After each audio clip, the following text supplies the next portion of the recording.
Assalamu alaikum wa rahmetullahi wa barakatuhu.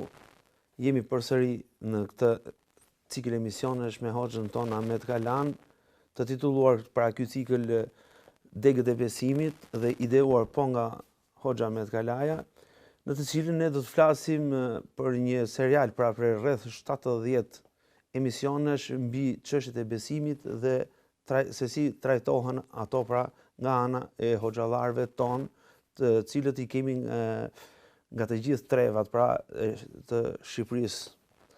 Në këtë emision të dytë, sepse në emisionin e parë bëm një hyrje, pra një prezantim të këtij emisioni, në këtë emision të dytë ne do të flasim për besimin në Allahun me hoxha Ahmed Kalaja, të cilit i urojmë mirëseardhjen. Selam aleikum hoxh. Aleikum selam, mirë se vjetëm. Faleminderit. Atëherë në këtë emision ne do të flasim mbi besimin në Allahun dhe çfarë mund të përmbledhim diçka për aq sa na lejon edhe koha. Atëherë do donim të dinim fillimisht argumentat për Allahun dhe besimin në Zotin pra.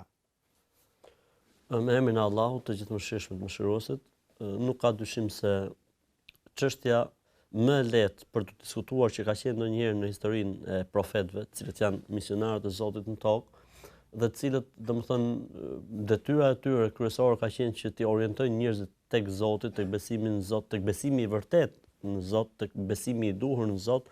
Faktikisht kjo temë ose kjo pyetje që ne po e nisim sot këtë emision, nuk ka qenë fort e diskutuar, sepse të besosh se ka Zot apo të besosh në ekzistencën e Zotit është diçka që njeriu mund ta hetojë dhe nuk ka nevojë që ti mësohet apo nuk ka nevojë që ti thuhet. Për këtë arsye është interesant se Zoti e përmend se të gjithë profetët e Zotit nuk e kanë vuajtur këtë pjesë me popujt e tyre. Si më thënë, feja ateiste ka lindur shumë vonë, nuk ka qenë, nuk ekzistonte. Pse? Sepse njeriu me natyrën e tij, me natyrshmërinë e tij, me përjetimet e tij, me jetën e tij e kupton që kjo botë nuk mund të jetë produkti i një rastësie, as nuk mund të jetë produkti i një zhvillimi fazë mbas faze e si pasojë jemi këtu ku jemi.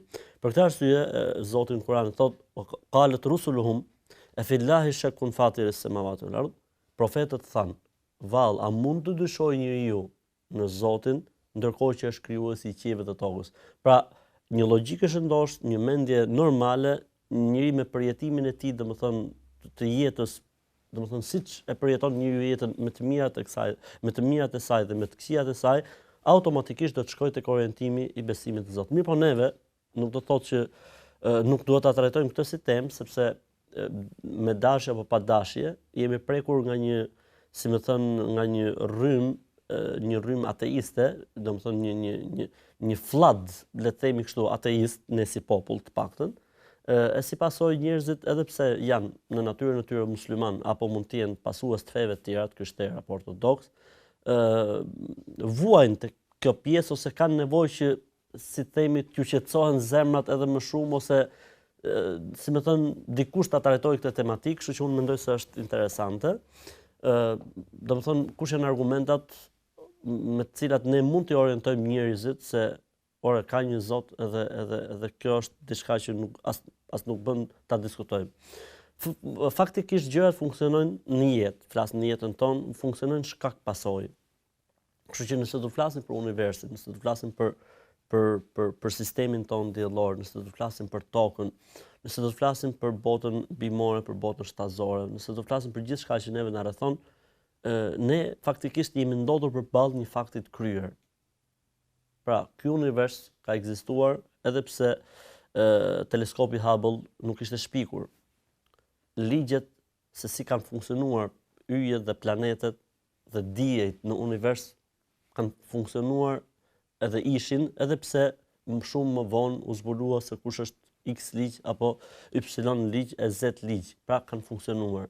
Dielli ka lindur funksionuar pavarësisht dijenisë tonë. Pavarësisht dijenisë tonë ose njohurisë shkencore se kush është ligji që i mban këto gjëra kaq perfekte. Dielli ka lindur dhe ka perënduar qysh njerëzit kur kanë ardhur në këtë botë dhe gjallësat kur kanë ardhur në këtë botë dhe kur janë krijuar kanë gjetur një diell që funksiononte ose përndryshe nuk do të kishte jetë. Toka është rrotulluar dhe rrotullohet dhe vazhdon të rrotullohet pavarësisht se është zbuluar shumë vonë apo kur është zbuluar kështu me radhë. Pra, jeta është kaq perfekte, kaq korrekte, saqë vetëm një njeri I cili mendoj unë nuk është normal në arsyetim, do të thoshte kjo funksionon rastësisht. Si mund të jetë rastësisht? Le të themi për shembull, përqindja e oksigjenit në atmosferë. Si mund të jetë rastësisht? Si rrin gjithmonë konstante? Ndërkohë që gjitha gjërat ndryshojnë, ndërkohë që jeta evolon, ndërkohë që ajo rrin konstante. Kush e mban konstante? Si rrin konstante? Pse vallë u përball hidrogjeni me azotin dhe oksigjenin dhe oksigjeni tha unë do të jem kaq? Le të themi për shembull forca e rëndesës. Forca e rëndesës, nëse do të ishte më e madhe se sa ç'është tani. Gjithë njerëzit do të ecin kurrisur, domethënë do të ecin domethënë të krrusur, apo. Nëse do të ishte më e vogël se ç'është tani, njerëzit do të fluturonin në ajër. Kush e bëri 9.8? Sa është tani? Kush? Kush e përcaktoi? Kush e bëri këtë fuqi që të jetë e tillë? Pra ka aq shumë argumenta, domethënë, që njeriu kupton pritmëlla se ka I Zot, ka I krijues, jo vetëm që ka një Zot, po ai është vazhdimisht tregon kujdes të vazhdueshëm ndaj asaj që ai ka krijuar. Sepse ai nëse do të hiqte dorë, qoftë edhe një moment, gjithçka do të shkatërrohej dhe do të prishej. Për këtë arsye edhe thot ai vet për veten e tij në Kur'an, "Wala yauduhu hifdhuhuma", Zotin nuk e rëndon as pak, as nuk është asgjë për Zotin që të ketë tregoj për kujdesje të veçantë për atë që ai e ka krijuar. Kështu që njeriu kudo që të hedhë syt do të kuptojë se ka një Zot. Nëse do të shohë në univers dhe mënyra se si funksionon universi, do të kuptojë se ka një Zot. Kaq perfekte është bota e universit, me ligje kaq fikse, kaq konstante. Është e pamundur të jenë produkt I rastësisë dhe është e pamundur që të jenë produkt I asaj që është zhvilluar dal nga dal apo vetvetiu. Atëherë pikërisht do të ndaloja pak këtu, ju përmendët pak më përpara feja ateiste. Është vërtet domethënë që është fe. Po, normal. Ajo ka librin e saj, ateizmi ka librin e vet, ka profetët e vet, dhe ka predikuesit e vet. Absolutisht kështu funksionon. Atëherë, unë do të doja kujtoja shkurtimisht edhe për teleshikuesit që ateizmi ka filluar qysh në shekullin e 19, por të dominoi pra qysh me revolucionin francez ai hodhi rrënjët kur ndodhi përplasja mes kishës dhe shkencës dhe u bë ndarja e shtetit nga feja etj. Dhe më vonë ka lulëzuar. Po, me iluminizmin dhe përfaqësuesit e vet, pra nis dhe vazhdon dhe u zhvillua më tej, sidomos me filozofinë marksiste, leniniste dhe u aplikua fillimisht në Bashkimin Sovjetik, po ashtu erdhi u importua edhe në Shqipëri dhe unë kam lexuar një libër të jetë të gjatë, pra ateizmi shkencor. Dhe interesante ishte se në gjithë librin, pra që është me të vërtetë le të themi një bibël e ateizmit, Bibla në shqip le të themi ateizmi shkencor, në kuptimin e mirë të fjalës Bibël, se nuk duam ta shoh. Bibël do thotë tok libër, libër. Dhe vetëm një fjali ose dy fjali më saktë ishin që nuk ka Zot dhe vazhdonte I gjithë libri, s'kishte asnjë argument tjetër, domethënë që ta hidhte poshtë Zotin. Po normalisht një qelizë, mënyra se si funksionon qeliza si një qytet I tërë. Si një qytet, qeliza. Sa qeliza dhe sa lloje qelizas dhe sa mijëra dhe qindra lloje qelizash ekzistojnë ndër gjithë gjallësat ose vetëm trupin e njeriu. Për këtë arsye kam thënë, probabiliteti I krijimit të një qelize ose një molekule vetvetiu është minus, fillon me minus, pra është e pamundur. 10 në fuqi 40, ku e diun domethënë që përmendet libra të shkencorë, është pamundur.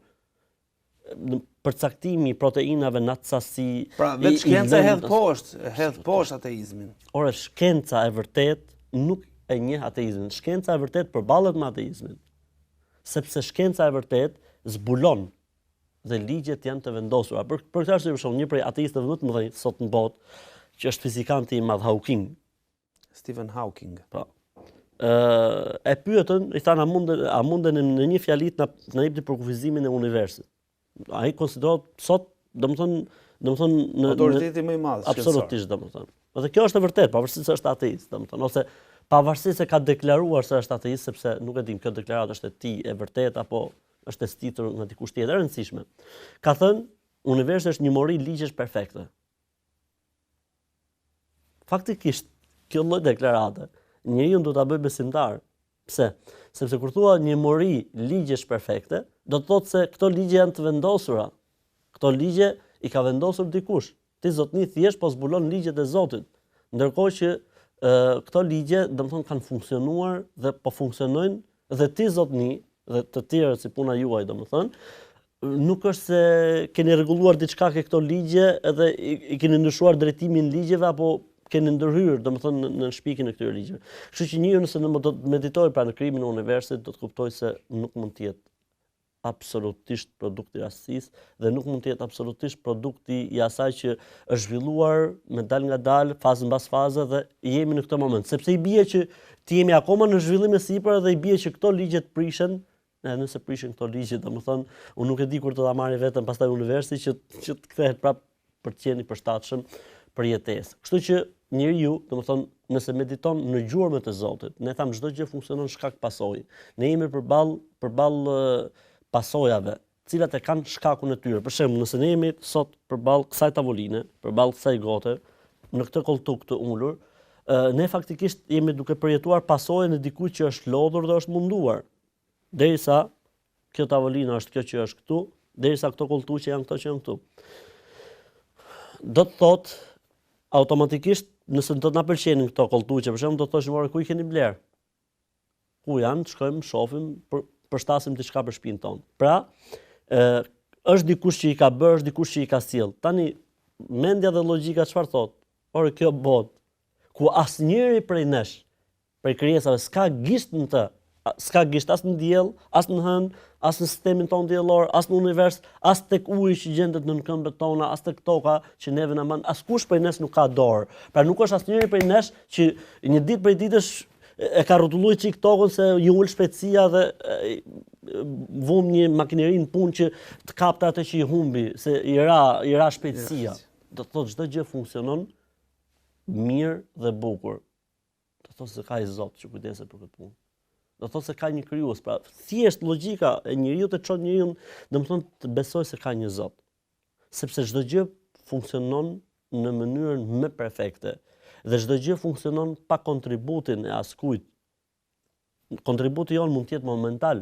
Kontributi jon është bëjmë atë që është më e mira për të pas një jetë sa më të mirë. Kaq, me kaq mbaron kontributi jon. Ndërkohë që vijnë tjerë, do të vijnë tjerë derisa Zoti i Madh ta rishkuar. Pra ideja është për këtë arsye Zoti i Madh sa herë në Kur'an flet për këto tematika, sa herë që Zoti në Kur'an i fton njerëzit që të adhurojnë vetëm Allahun, pra Zotin e vetëm të vërtet, vazhdimisht i kujton për këto fakte njerëzit. I kujton për krijimin e qiejve këto. Pra, po ta kërkoj adhurimin ndërmjet tyre. Absolut. Po ta kërkoj thot adhurimin sepse e meritoj. Jo se kam nevojë për adhurimin. Sepse urdhëro 1, 2, 3, 4, 5. A nuk i shihni këto argumente të Zotit, a nuk i shihni këto mrekulli të Zotit, a nuk i shihni këto mrekulli të Zotit. Pra Zoti më përshënsuar në Rum, Zoti më përmend me 10 argumente dhe mrekulli ku njeriu nuk ka mundësi kush thotë se ka i dorë në këtë pjesë, ose njeriu ka dorë në këto mrekulli. Atëherë kush e bëri, kush e solli dhe si e solli. Kështu që meditimi i njeriu në univers dhe në ligjet në universit e çon njeriu tek Zoti. Le të shkojmë tek njeriu, sepse Zoti kështu, domethënë herë pas here me njeriu në Kur'an, domethënë mundohet ta orientojë tek ajo që është arsyeja. Thot Zoti, po në veten tuaj nuk shihni se dikush ndoshta jo të gjithë njerëzit kanë mundësi të lexojnë për universin, jo të gjithë njerëzit kanë mundësi të hetojnë mbi universin. Thot Zoti, ore tek vetet tuaj nuk shihni. Në mënyra se si zhvillohet njeriu, duke filluar për këtë arsye thoshte njëri prej shkencëtarëve më të mëdhenj amerikan, thoshte është e pamundur që në dy sektor të gjesh ateist, në sektorin e fizikës dhe në sektorin e embrionologjisë. Që do të thotë, në momentin që njeriu mediton në mënyrë se si zhvillohet foshnjë në barkun e nënës, si nis, pastaj si fillon nga 2 qeliza në 4, në 8, në 16, në 32, në 64, 128, 256 e kështu me. Pastaj bëhet një ndarje. Kush e bëri ndarjen?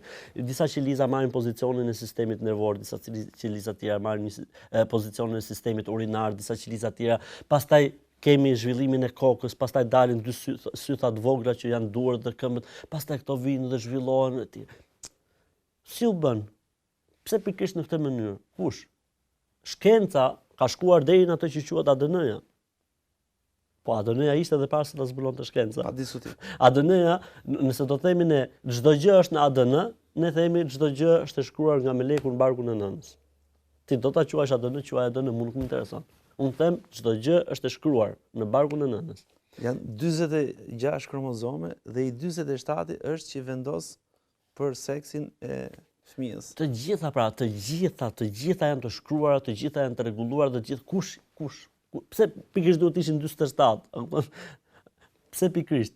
Është Zoti i Madh ai i cili pa shkenca vetëm se zbulon. Por këtë është mënyra se si lind njeriu, mënyra se si rritet, mënyra se si ka një pikë kulminante, pastaj mënyra se si dhe gjithë zhvillohen në këtë mënyrë. Pra nuk është dikush që ka lind plak dhe ka vdekur bebe. Gjithë lindin bebe, pastaj vdesin pleq, flas për një jetë normale, domethënë për një zhvillim normal të një njeriu normal, domethënë.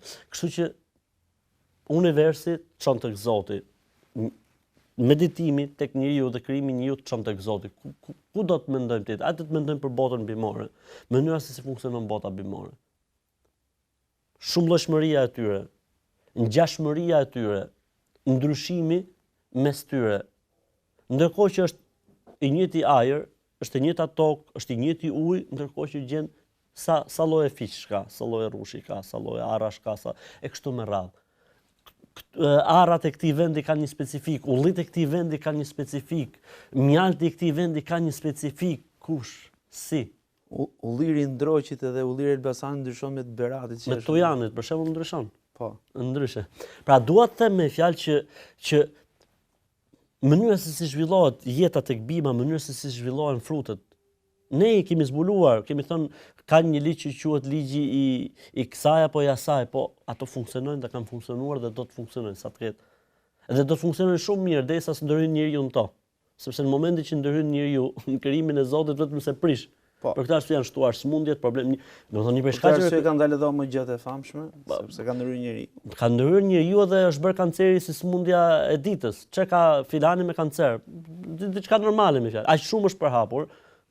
Ka shumë shkaqe dhe arsye, por një prej shkaqeve dhe arsye është ndërhyrja e njerëzve në atë që ka krijuar Zoti. Pra nuk po i lejnë gjërat natyrshme ashtu siç janë, e si pasojë ndodhin këto probleme. E rëndësishme nuk është kjo tematika e diskutimit. Unë dua të them që universi e çon njeriu tek Zoti. Meditimi tek njeriu dhe krijimi i njeriu e çon njeriu tek Zoti. Me logjik ti marrin njeriu gjërat. Ore, nëse ne do të ishim këtu sot tani dhe themi kjo minarja e xhamisë është bërë vetvetiu. Nëse do të thëshim të lishkuzve tani. Do të thoshin gjyno voxha me fjalë burri mirë shumë ka qenë. Do thotë se nuk është në rregull nga mend. Por zotni, po kjo tokë, ky univers, kjo botë, si funksionon ka vetvetiu, si që ka bërë vetvetiu. Ti nuk pranon që një minare xhamie të jetë bërë vetvetiu, një orë të jetë bërë vetvetiu. Ishim diku në një takim dhe po flisim rreth këtyre temave. Thash celulari që ne kemi për shembull, faktikisht po ti bësh një zbërthim, do të thotë se ka në fund fare kaq hekur, kaq krom, kaq kuarc, kaq etj. Sikur ne këto gjëra të gjitha ti marrim dhe themi hekuri është kaq gram, kuarci është kaq gram, qelçi është kaq gram, dhe ti merrshim gjithë këto komponent me gramaturë fikse dhe ti vendosim në një kuti. Pyetje, sa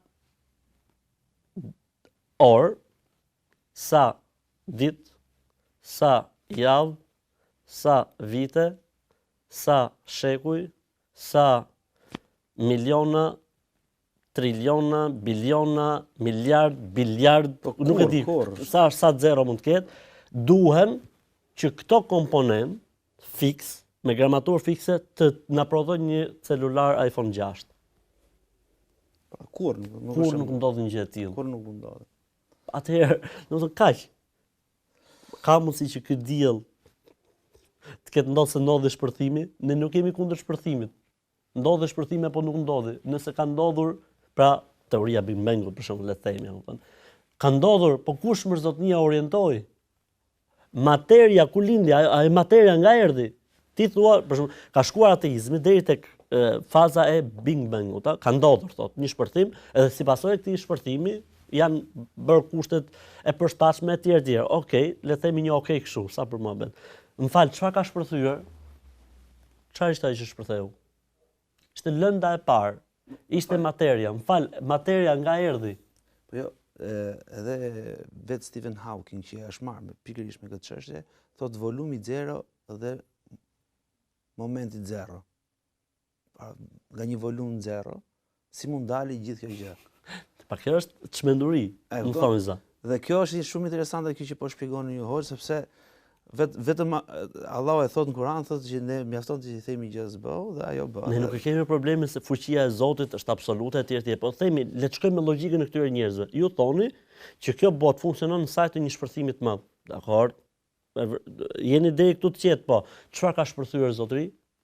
Ka shpërthyer lënda, materi, si më thon, esenca e materjes ka shpërthyer.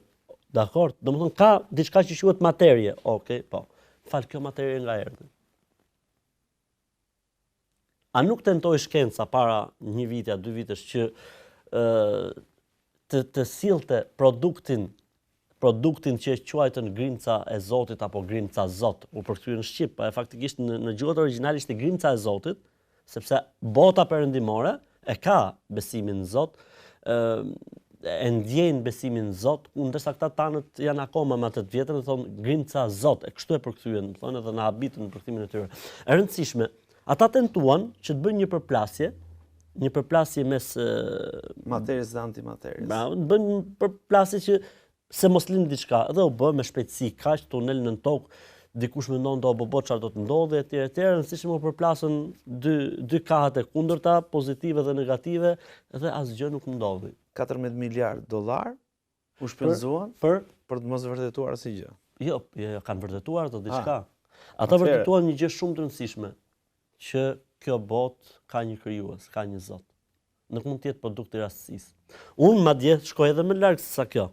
Do të thoja, edhe nëse le ta zëm se nga kjo përplasja e jonave të kundërta që ato bën, domethënë, e zëm se do të lindë, nuk e di, materie që ato quhen, ose ajo qoftë edhe diçka shumë e vogël. Më fal, këto të dyja nga i sollët. Edhe ato kanë është diçka që është ekzistuar, pra diçka që ti e solle, të gatshme dhe e përplase. Pra domethënë ata ka një kryes. Kështu që njeriu sado që të shkojë, për këtë arsye unë gjithmonë them, domethënë debati më i lehtë është debati me ateistët. Debati më i lehtë. Dhe debati bëhet shumë i vështirë me ateistët atëherë kur ti futesh në detaje. Ose kur e lën ateistin që ty ai të marrë në gjykim për atë që thot feja. Thuaj Zotin, ti je ateist? Po. Mbro ateizmin tënd. Dhe të mbrosh ateizmin do të thotë të mua të më mbushësh mendjen që ekzistenca si ka lindur. Nëse ai do të thotë ka lindur nga rastësia, këtë se thot kush? Nëse ai do të thotë po ka ndodhur shpërthimi, lënda që ndodhi shpërthimi nga erdhi, si erdhi. Pra nuk mund ndodhi, o Zotni, sa miliarda vjet morim një dhomë, ta boshatisim nga ajri dhe nga gjithçka, sepse mos ekzistencë do të thotë mos ketë asgjë. Ta boshatisim nga gjithçka, ta mbyllim dhe themi sa miliarda vjet duhet që këtu në këtë ambient, domethënë të ndodhi një pikë uji, më Zotni, jo më shumë, një pikë uji. Pra, nëse njeriu mediton krimin e qiejve, nëse njeriu mediton krimin e tokës, në botën bimore, në botën shtazore, nëse njeriu mediton veten e tij, do të kuptojë se ka një Zot. Për këtë arsye dhe Allahu xhelaluhu në Kur'an, nëpërmjet kësaj i fton njerëzit tek pika tjetër, që është ky Zot është absolut. Dhe ky Zot duhet adhuruar. Pra përderisa është një krijues, i cili ka krijuar dhe tregon vazhdimisht kujdes ndaj asaj që ai ka krijuar dhe ndaj nesh, domethënë, atëherë kush është detyra? Ti themi faleminderit. Kush është detyra? Ti jemi mirënjohës ndaj tij, sepse nëse ndonjëri prej nesh do i bëjë një dhuratë apo do i bëjë diçka, do të vijësh edhe ndaj personit që ja ka bërë këtë dhuratë shumë borxhli, kur themi kështu, atëherë po ndaj Zotit i cili na ka dhënë gjithçka, na ka dhënë jetën, na ka dhënë shpirtin, na ka bërë këtë botë përshtatshme për jetesë, atë atij duhet të themi faleminderit, kështu që argumentet për Zotin janë të shumta. Desha të thoja edhe diçka tjetër, nuk e di se e kemi kohën, është dhe përjetimi i njeriu personal. Çdo njeri në brumin e tij e ka të gatuar besimin në Zot. Për këtë arsye quhet ai që nuk beson qafir ose kafir, sepse ai mbulon atë që Zoti e ka vendosur tek ai. Tregohet se Marian Linderman, një psikologe e madhe, domethënë hollandeze, ka bërë një test me njerëzit për besimin në Zot. Dhe janë ushtruar testit 200 ateistë. Dhe i thuaj ateistit, i cili pajisej me disa aparatura që matnin ndjesitë e tij, i thuaj këtë fjalinë, thuaj këtë. Dhe një për fjalive ishte për shembull thuaj, nëse ekziston Zoti, le të më shkatroj. Dhe shihej që ata të gjithë janë ushtruar këtij testi, kur e thonin këtë fjali, ata ishin deklaruar ateist. Diçka tronditej brenda tyre. Pra aparatura tip një shenja, sinjal që stepeshin dhe nuk ndjeheshin mirë. Domethënë që njeriu në vetveten e tij e ka domethënë e ka këtë sado që të jetë i lexuar, i shkolluar apo edhe ignorant. Për shembull kur e pyetën një beduin i thanë, "Ore, si besotin Zot?" Tha shumë e thjeshta. Po si tha shumë e thjeshtë. Unë kur shoh bajgat e Vesta, e kuptoj që këtu ka kalu deveja. E kur shoh këtë qiell me yje, kur shoh këtë tokë të rregulluar kaq mirë, e kuptoj se ka një Zot i cili ka krijuar. Po. Atëherë do të nderuar teleshikues, do të ju kujtoj një ajet Kur'anin në surën Dhariyat dhe ne do të u bëjmë me dijeni argumentet tona në horizontet dhe në vetet tuaja. Dhe kjo do të na mjaftonte neve të paktën për të vazhduar për të kërkuar për shkencën dhe për të pasur një debat konstruktiv pra me të gjithë, qoftë edhe me ateistët, për të arritur t'i bëjmë një davet të suksesshëm atyre. Jemi në emisionin e dytë tashmë me Hoxha Ahmed Kalani, i cili është edhe ideusi i këtij cikli emisionesh, dhe ne po flasim për besimin në Allahun. Në pjesën e parë ne folëm pak për marrëdhëniet midis atyre që besojnë pra me ateistët pra. Ose argumentat si të argumentohemi si të argumentohemi pra me këto. Në pjesën e dytë ne do të vazhdojmë me një pasqyrë të dytë, dhe themi me një medalje të dytë të këtij problemi. Ose le të themi shka shumë veta që thonë, a e keni parë Zotin? Kush e ka parë Zotin që na thot neve? Ose si mund të jetë Zoti?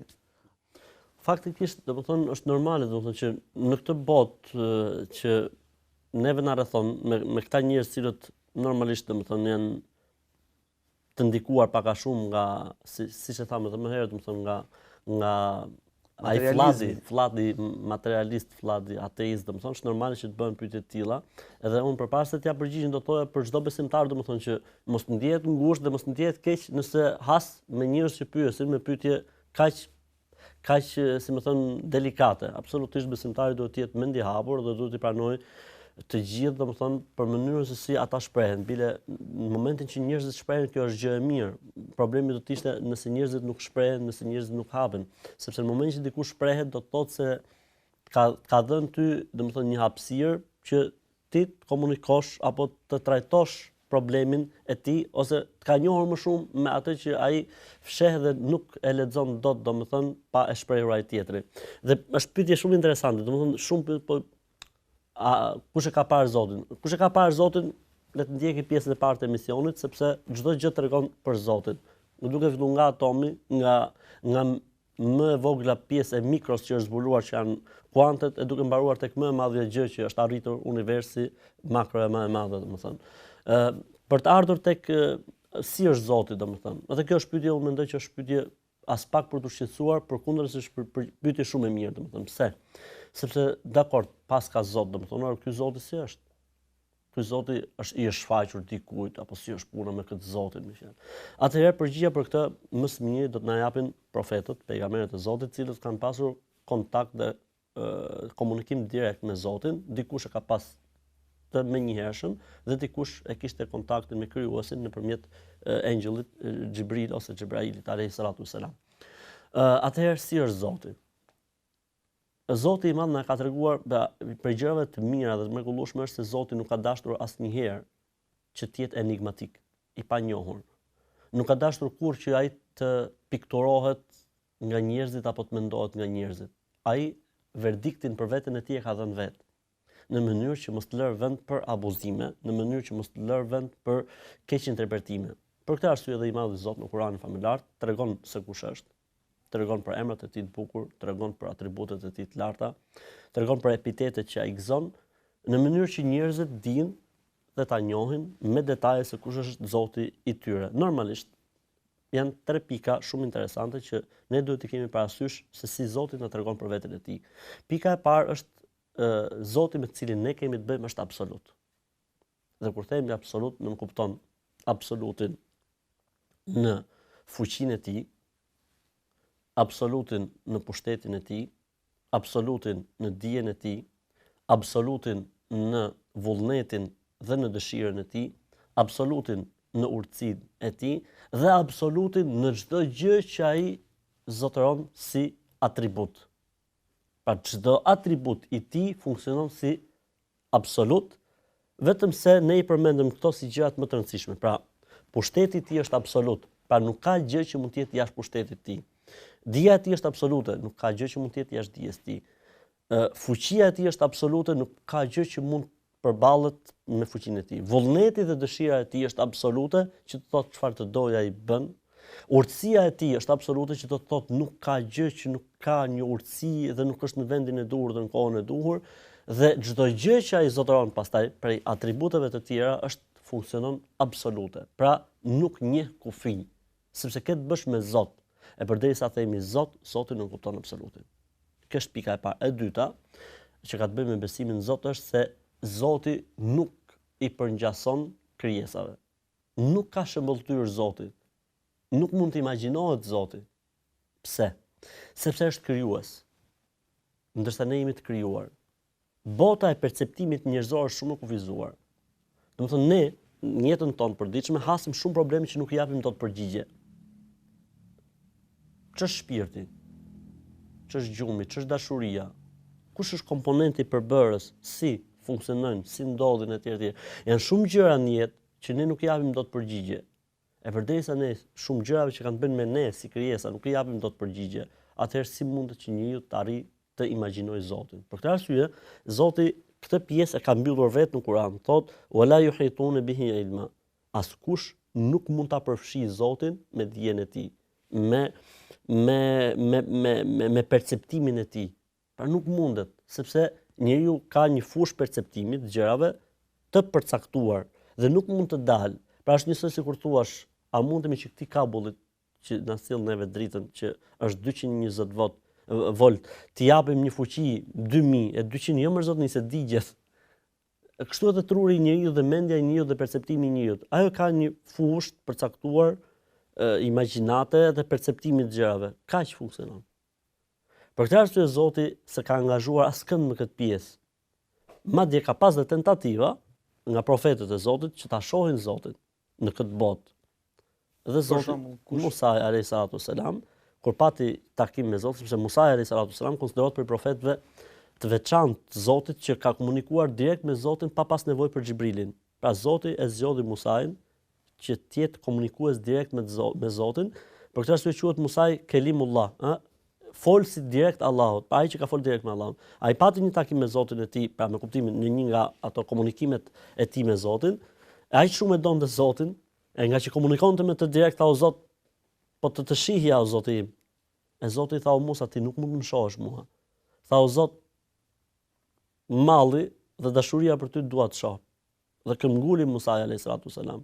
I tha Zoti: "Fuqia jote dhe mundësia jote për të perceptuar gjërat nuk e përballon dot." Dhe është e vërtetë, njeriu nëse ti thosh shift 5 minuta diellin në sy, mund ta shohë 5 minuta diellin në sy? S'mund ta shohë. Shef 1 minutë, sa mund ta shohë, pastaj i mbyll sy. Jo më Zotin, krijuesin. Atëherë i tha Zoti, kur e pa mallin e Musait alayhis salam, për ta parë Zotin i tha: "O Musa, ti shih atë malin e mall. Nëse mali do të ketë mundësi të përballet me madhështinë time, atëherë edhe ti do të jap të drejtën që të më shohësh."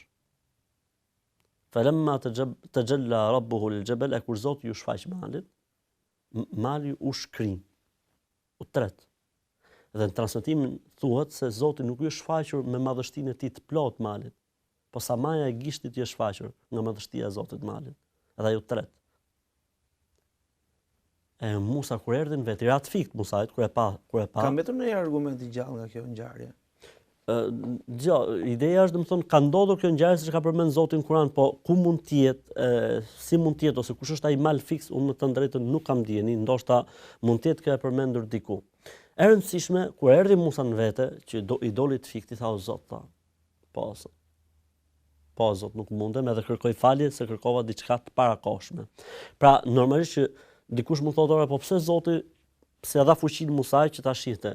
Ka një rregull, cilën Zoti e ka përcaktuar, domethënë për njerëzimin mbar, që është njeriu nuk mund ta shohë Zotin me sytë e kësaj bote. Madje kur e pyetën profetin alayhis salam, i thanë, o pejgamberi i Zotit, po t'ja e ke parë Zotin? Tha jo, ishte një dritë e madhe mes meje dhe Zotit dhe nuk mund ta shihja Zotin tim. Pra edhe profeti alayhis salam që u ngjit në qiell e takoi Zotin, foli me Zotin, nuk e ka parë Allahun me sytë e kësaj bote. Pra njerëzit do ta shohin Zotin në botën tjetër. Dua të them Zoti na ka treguar këtë pyetje që dikush mund ta bëjë me drejtë, ja kanë bërë dhe i dhujtarët Muhamedit alayhis salam. Kanë thënë zotat tonë janë prej guri, prej druri, prej hurme etj etj. Na tregon tani Zoti jot për çfarë është, për florini, për argjendi, çfarë përbërje ka Zoti jot? E Zoti zbriti një kapitull kuranor që quhet El-Ikhlas. Që ne i themi në gjuhën tonë Qul huwallahu ahad. Zoti tha Qul huwallahu ahad, thuaj Allahu është një edhe i vetëm. Allahu Samed, Allahu është absoluti i vetëm. Lem yelid wa lam yulad, ai nuk ka lindur dhe prej tij nuk ka lindur kush. Wa lam yakul lahu kufuwan ahad, e me Zotin askush nuk mund të jetë i ngjashëm. Pra, nëse do më e ditë se kush është Zoti dhe se si është Zoti dhe përshkrimi më i saktë për Zotin, lexo surën Qul huwallahu ahad. Aty gjithçka çfarë ka të bëjë me Zotin përmendet aty. Atëherë, absolut, kriteri i parë. Kriteri i dytë, nuk ka shembull dhe nuk ka të ngjashëm me të, dhe kriteri i tretë që është shumë i rëndësishëm në mënyrën se si ne e perceptojmë Zotin, rruga e vetme për të njohur Zotin është zbulesa hyjnore. E konkretizuar në atë që quhet libri i Zotit, Kurani dhe tradita profetike. Kështu që kjo është një shkencë e mbyllur dhe nuk ka vend që dikush tani të filozofojë dhe thotë gjose kam dhënë diçka për të thënë. Rruga e vetme është që njeriu të lexojë, të studiojë, të hulumtojë librin e Zotit ose traditën e pejgamberit sallallahu alaihi wasallam.